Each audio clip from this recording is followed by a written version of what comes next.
We're no longer in a world where a single dominant power oversaw global security, open global markets, and global public goods. I think it is possible for the US and China to come to some form of understanding. Most obviously, both the US and China want to rule out AI-driven nuclear warfare. We look at AI, like every other form of productivity improvement, as a plus. And the real challenge is that we want that plus to be distributed up and down the workforce.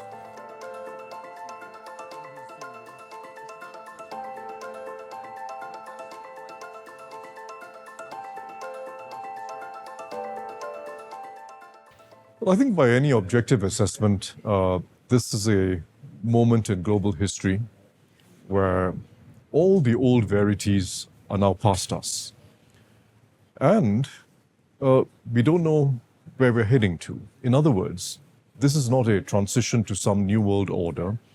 It's certainly not a transition to multipolarity, a term that's bandied about, but suggests some semblance of balance and some semblance of shared responsibility.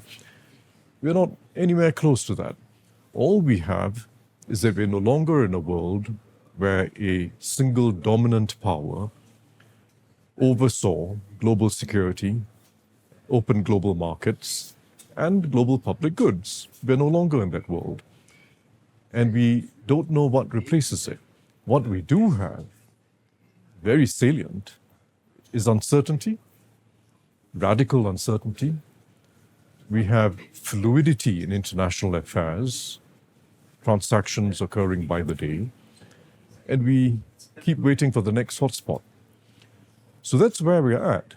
But it means that the task for countries large, medium, and small is not to sit back and be intimidated, not to be dispirited, but to now construct a decent world order where you have a framework of rules that still respects sovereignty, that allows us to address the common issues that all countries are interested in, are self-interested in. In other words, they are major issues which are not merely global issues, not merely issues that attract globalists, but attract every country in its own interests. And our ability to collaborate on those issues is going to be critical to satisfy the well-being of our own people. So we've got to construct that new world order.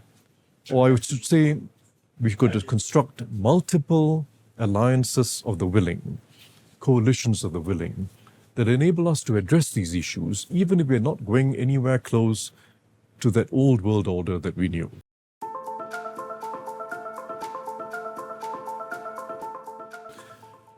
The vast majority also now, and this may be a blessing coming out of the current state of disorder, are now moving a lot faster to develop new alliances, new coalitions, in ways that I would not have expected 5 years ago.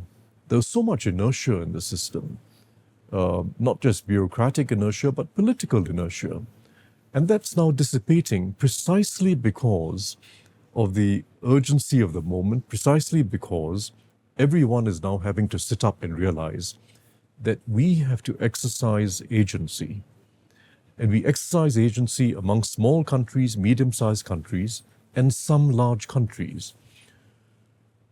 Most of the largest problems in the world no longer require leadership by a single dominant power, but they require enough of a solid core of countries, comprising enough of world trade, enough of world carbon emissions, enough of world expertise and technological innovation, so as to be able to provide a new foundation for some form of multilateralism that will no longer be singular, will probably be multiple and organized by domain.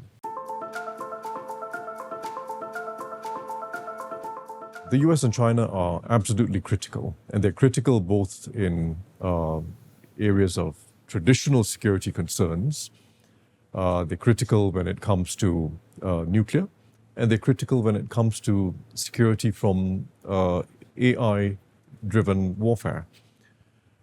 I think it is possible for the US and China to come to some form of understanding where they will continue to be rivalrous, continue to be intense rivals in the economic sphere, even in AI, whilst exercising restraint in others and even collaborating in some fields, because it'll be in their common interests. Most obviously, both the US and China want to rule out AI-driven nuclear warfare.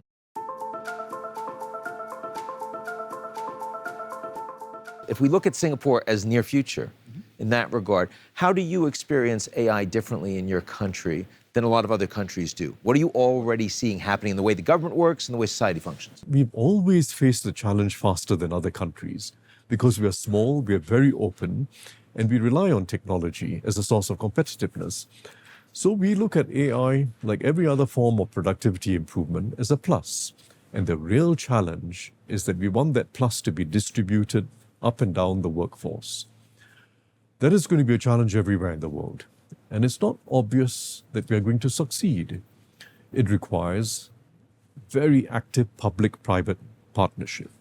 We always knew that when we talked about skills upgrading, continuous skills training, but it's going to be much more of a priority in the future.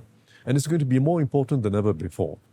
If we look forward in 5 years, is the Singaporean government going to be as powerful in Singapore, or are private sector companies going to be a lot more influential?